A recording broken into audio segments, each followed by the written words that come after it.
देखती आंखें और सुनते कानों को मेरा आदाब और सलाम। मैं मुजीब शरीफ मोमिन अपने चंद अल्फाजों के साथ आपके पेश खिदमत। नाज़रीन कराम, महाराष्ट्र में हो रहे भाषा के विवाद पर एक नागरिक होने के नाते कुछ तबसरा ख्याल।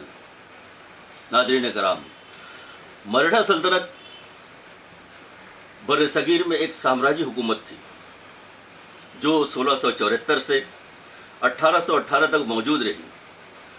अपने दौर उरूज में यह सल्तनत हिंदुस्तान के एक बड़े हिस्से पर हुकूमत करती थी।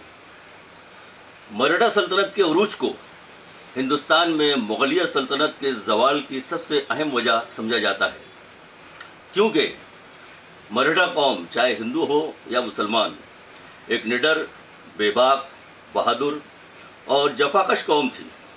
और सबसे अहम बात यह है कि वो रहमदिल और दरियादिल भी हैं। तारीख़ गवाह है कि मराठों ने हिंदुस्तान के एक बड़े साम्राज्य पर हुकूमत की है, मगर जब ये ज़वाल पजीर हुए तो शिवाजी महाराज ने मराठों के अंदर बेदारी की रूह फूकी और महाराष्ट्र में स्वराज कायम किया।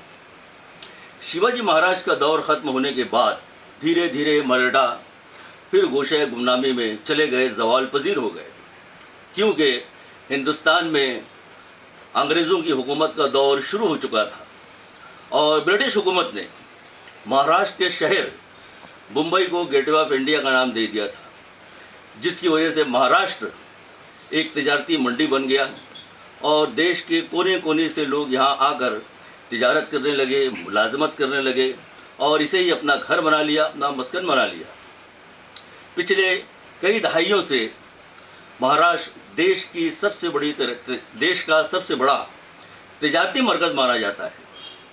बावजूद इसके मराठा अपने जमहूरी हक से, अपने वजूद से बेखबर थे और ज़वाल पजीर थे।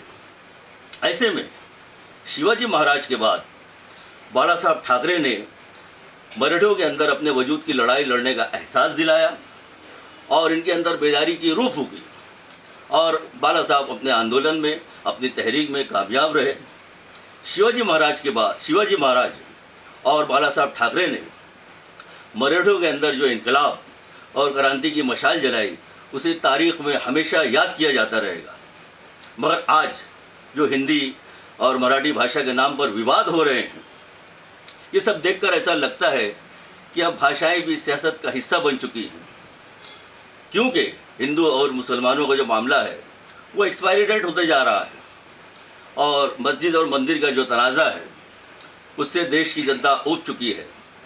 ऐसे में हिंदी और मराठी भाषा को ही मुद्दा बनाकर सियासत को ज़िंदा रखा जा रहा है। मगर ऐसा कब तक होता रहेगा, क्योंकि महाराष्ट्र तो यकीनन मराठों का ही है, मगर महाराष्ट्र को एक तरक्की याफ्ता और तिजारती मंडी बनाने में देश के दूसरे राज्यों से आए हुए लोगों का भी योगदान शामिल है, मेहनत शामिल है।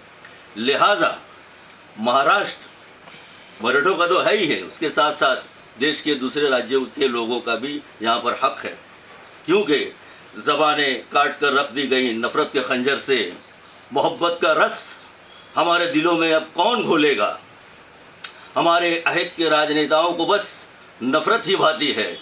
हमें ये गम है कि मुस्तकबिल में मोहब्बत की ज़बानें कौन बोलेगा। जय महाराष्ट्र।